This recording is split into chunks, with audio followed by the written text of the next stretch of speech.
इस वक्त की बड़ी खबर आपको बता दें, 2008 बेंगलुरु सीरियल ब्लास्ट मुलजिम मदनी को राहत नहीं मिली है। सुप्रीम कोर्ट ने ट्रायल ट्रांसफर की अर्जी खारिज कर दी है।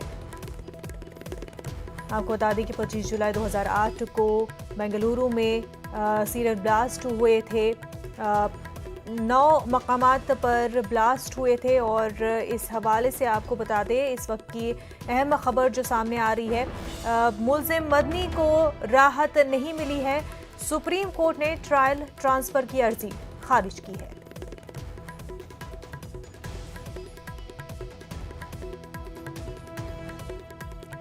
दिल्ली से हमारे नुमाइंदे सुशील पांडे इस वक्त हमारे साथ जुड़ चुके हैं। सुशील, बेंगलुरु सीरियल ब्लास्ट के हवाले से सुप्रीम कोर्ट ने ट्रायल ट्रांसफर की अर्जी खारिज कर दी है।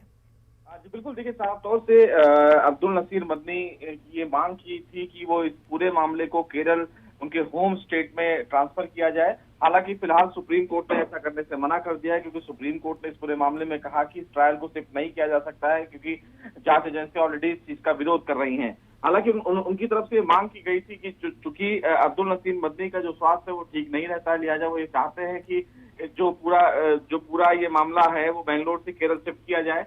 हालांकि कोर्ट ने ये कहा कि इस पूरे मामले में ट्रायल जो है वो इनिशियल स्टेज पर चल रहा है, लिहाजा इस पूरे ट्रायल को होम स्टेट यानी कि केरल शिफ्ट नहीं किया जा सकता है, और यही आधार बताते हुए फिलहाल सुप्रीम कोर्ट ने अब्दुल नसीर मदनी की अर्जी को खारिज कर दिया है। बिल्कुल, अर्जी को खारिज कर दिया है। सुशील, ये भी बता दें कि अब आगे की कार्रवाई किस तरह से मुमकिन होगी? जी देखिए, आगे की कार्रवाई जैसे चल रही थी वैसे ही मुमकिन होगी, क्योंकि जो इस पूरे मामले का जो ट्रायल है वो बेंगलुरु में हो रहा था, तो ट्रायल बेंगलुरु में ही कंटिन्यू चलता रहेगा। क्योंकि ये मांग चाह रहे थे कि केरल में इस पूरे मामले का ट्रायल चले, तो फिलहाल अब वो मांग खारिज कर दी गई है। तो निश्चित रूप से जो इस पूरे मामले की प्रोसीडिंग जैसे चल रही थी वैसे चलती रहेगी। बिल्कुल सुशील, बेहद शुक्रिया आपका।